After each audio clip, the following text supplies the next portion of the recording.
প্রিয় শিক্ষার্থীরা, আজকের লেকচারে আমরা শিখব কিভাবে আমরা একটা ইমেজকে এইচটিএমএল কোডের মাধ্যমে ওয়েবসাইটের সঙ্গে সংযুক্ত করতে পারি। তো অলরেডি আমরা কিন্তু ফরম্যাটিং, টেবিল, লিস্ট তৈরি করা শিখেছি আমাদের আগের লেকচারগুলোতে।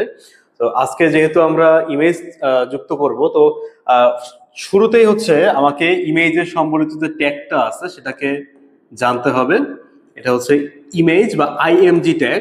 তো ইমেজ একটা সিঙ্গেল ট্যাগ, এটা সবসময় খেয়াল রাখবে। ইমেজের কোনো ক্লোজিং নেই, ইমেজ একটি সিঙ্গেল অথবা এমটি ট্যাগ। ঠিক আছে, এমটি ট্যাগ। ওকে, যেহেতু এমটি ট্যাগ, তো এমটি ট্যাগের মধ্যে আমরা কি করি, সকল অ্যাট্রিবিউট গুলো আমরা এমটি ট্যাগের মধ্যে ব্যবহার করি। তো এখানে দেখো একটা ইমেজ আমরা সংযুক্ত করছি এখানে এলন মাস্কের। তো ইমেজটার নাম হচ্ছে elon.jpg। এখন এই ছবিটাকে যদি আমরা ওয়েবসাইটে সংযুক্ত করতে চাই এইচটিএমএল দিয়ে, তাহলে আমরা কিভাবে করব দেখো। তো শুরুতেই হচ্ছে আমাকে এইচটিএমএল ট্যাগ লিখতে হবে, এইচটিএমএল। তো আর ইমেজটা হচ্ছে এখানে আমরা বডির মধ্যে সংযুক্ত করে রেখেছি, বডির মধ্যে। তো যেহেতু বডির মধ্যে সংযুক্ত করেছি, তাহলে হচ্ছে বডি ট্যাগ লিখব। লিখে তারপরে আমাদের যে মেইন ট্যাগটা, যেটা হচ্ছে ইমেজ ট্যাগ, সেটা আমরা এখানে লিখবো আইএমজি।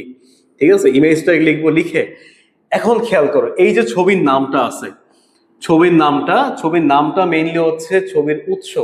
দ্যাট মিনস ছবির নাম কি বা ছবিটা কোন ফোল্ডারে কোন ফাইলের মধ্যে আছে, এগুলোকে নর্মালি হচ্ছে সোর্স, SOURCE, সোর্সের মধ্যে সংযুক্ত করতে হয়। আর সোর্সকে সংযুক্ত করার অ্যাট্রিবিউট হচ্ছে SRC। ঠিক আছে, খেয়াল রাখবে। তাহলে এই SRC কে হচ্ছে আমরা ইমেজের মধ্যে যুক্ত করব, SRC। তো SRC লিখার পরে ইমেজের যে নাম থাকবে, এই নামটাকে তুমি সরাসরি SRC এর মধ্যে যুক্ত করে দিবে। ঠিক আছে, আর এই যে এখানে জেপিজি লিখেছি, এই জেপিজি হচ্ছে একটা এক্সটেনশন। তো ইমেজের সঙ্গে যে এক্সটেনশন তোমার দেয়া থাকবে কোশ্চেনে, তুমি সেই এক্সটেনশন কিন্তু হচ্ছে তুমি এখানে সংযুক্ত করবে সরাসরি। ঠিক আছে, তাহলে যদি আমরা এটাকে শেষ করে দিই, ঠিক আছে, শেষ করে এখন হচ্ছে এই বডি ক্লোজ এবং এইচটিএমএল ক্লোজ করে দিই,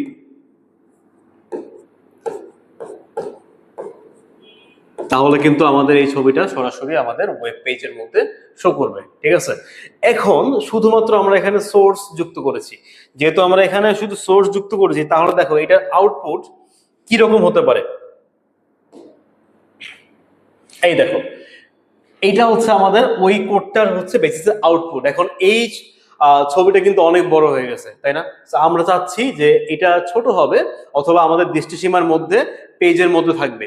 তাহলে এই যে ছবিটা ছোট করব, আমরা ছোট করার জন্য সবসময় খেয়াল রাখবা, ছোট অথবা যদি রিসাইজ করতে চাই আমরা, তাহলে হচ্ছে এখানে আরো দুইটা এক্সট্রা অ্যাট্রিবিউট ইউজ করব। একটা হচ্ছে হাইট আর একটা হচ্ছে উইডথ।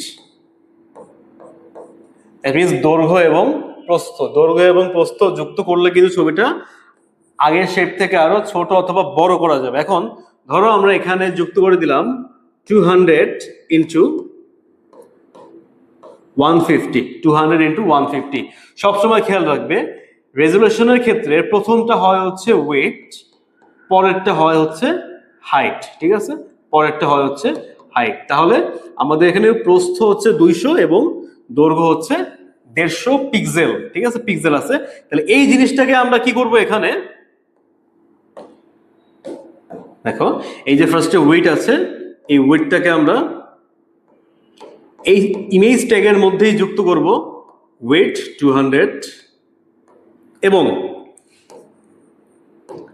হাইট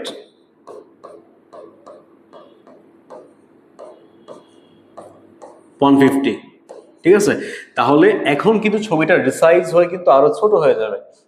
চলো আমরা এটা আউটপুট দেখি। আগের ছবিটা কিন্তু আমাদের অনেক বড় ছিল, পুরো স্ক্রিন জুড়ে ছিল, ওয়েব পেজ জুড়ে ছিল। এই ছবিটা কিন্তু আমাদের হচ্ছে 200 বাই 150 রেজুলেশনের একটা ছবি কিন্তু এখানে হয়েছে। তাহলে আমরা এখানে কি কি দেখলাম, যে ইমেজের ক্ষেত্রে আমরা হচ্ছে 3 ধরনের অ্যাট্রিবিউট এখানে ব্যবহার করতে পারি, এসআরসি, উইডথ, হাইট। আরেকটা আছে, তুমি যদি এই ছবিটার অল্টারনেটিভ কোনো নেম যুক্ত করতে চাও, ধরো তুমি এই ছবিটা হচ্ছে তোমার ওয়েব পেজে ভিউ করতেছো, কিন্তু সামহাউ তোমার নেট কানেকশনের প্রবলেম, ঠিক আছে?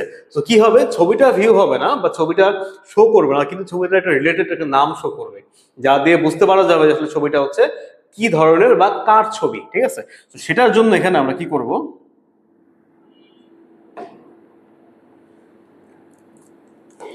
ALT নামে একটা নতুন অ্যাট্রিবিউট সংযুক্ত করব, যেটার নাম মানে হচ্ছে অল্টারনেটিভ, ঠিক আছে? তো ধরো তুমি এখানে লিখে দিলা এলোন মাস্ক। তাহলে এখন ছবিটা যদি শো না করে, ছবিটার একটা অল্টারনেটিভ নাম শো করবে, যা দিয়ে মানুষ বুঝতে পারবে যে ছবিটা হচ্ছে কার অথবা কি ধরনের ছবি, ঠিক আছে? তো এই হচ্ছে ইমেজ যুক্ত করার আমাদের সবগুলো ট্যাগ এবং অ্যাট্রিবিউট।